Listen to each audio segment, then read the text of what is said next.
Well, there was some backing for the government today over another diplomatic battle with Russia.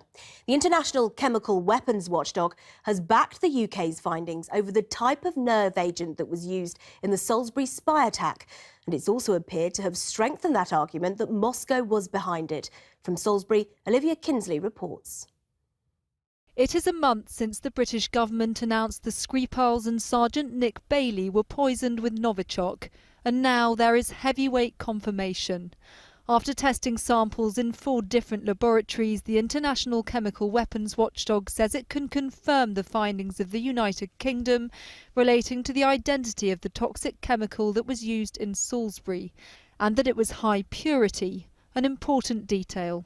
It's quite difficult to make a toxic material like this to that level of high purity. And the main reason you do that is to make it difficult for anybody to trace the production process you used. So that to me says a government. And if I look around the world at which government is most likely, I think that the most likely government is Russia. This afternoon, the Russian Foreign Ministry accused Britain of propaganda and misinformation.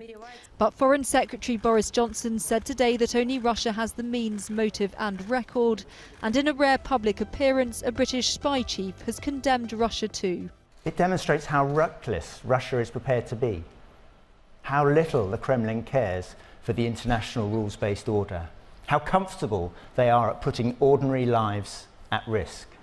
In Salisbury, where the decontamination continues, students Anna and Ruby say life is returning to normal, but that the international situation makes them frightened.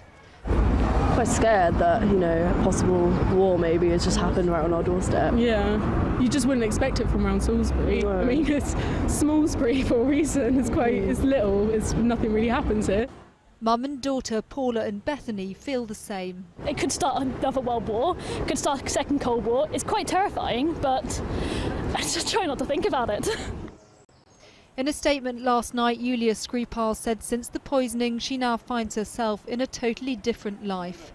That's something many in Salisbury can relate to. And Olivia is in Salisbury now. You mentioned that statement from Yulia Skripal last night, but what else did she say?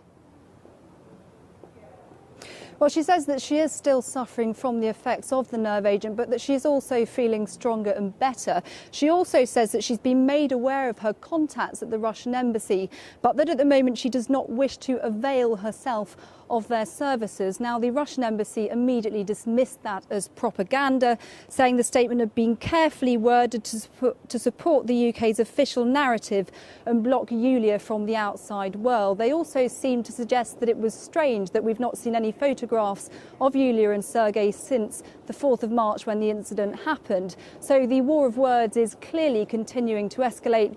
We now wait to see if the actions will too. Olivia, thank you very much.